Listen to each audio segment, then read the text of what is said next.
Évangile selon Marc, chapitre 8, passage 1, la deuxième multiplication des pains. En ces jours-là, une grande foule s'était à nouveau rassemblée et ils n'avaient rien à manger.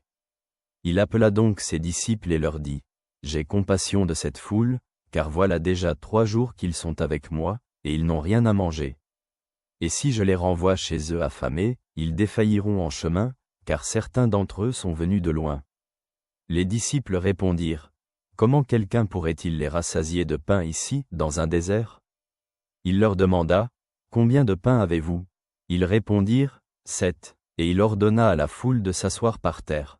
Puis, prenant ces 7 pains, il rendit grâce, les partagea et les donna aux disciples pour les distribuer. Et ils les distribuèrent à la foule. Ils avaient aussi quelques petits poissons. Et ayant prononcé la bénédiction sur ceux-ci, il dit aussi de les distribuer.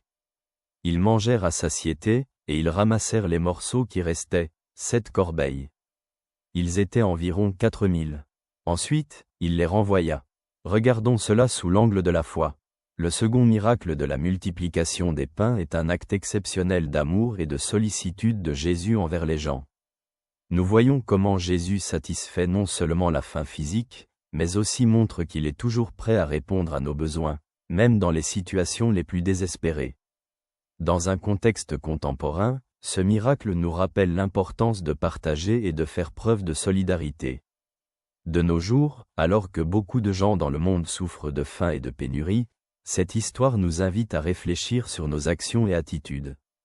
Sommes-nous prêts, comme Jésus, à partager nos ressources avec ceux qui en ont besoin? Savons-nous percevoir les besoins des autres et y répondre avec amour et soin? Philosophiquement, ce miracle souligne que la véritable richesse ne réside pas dans les ressources matérielles, mais dans la capacité à partager et à aimer son prochain. C'est un rappel que dans un monde plein d'abondance, personne ne devrait souffrir de la pénurie.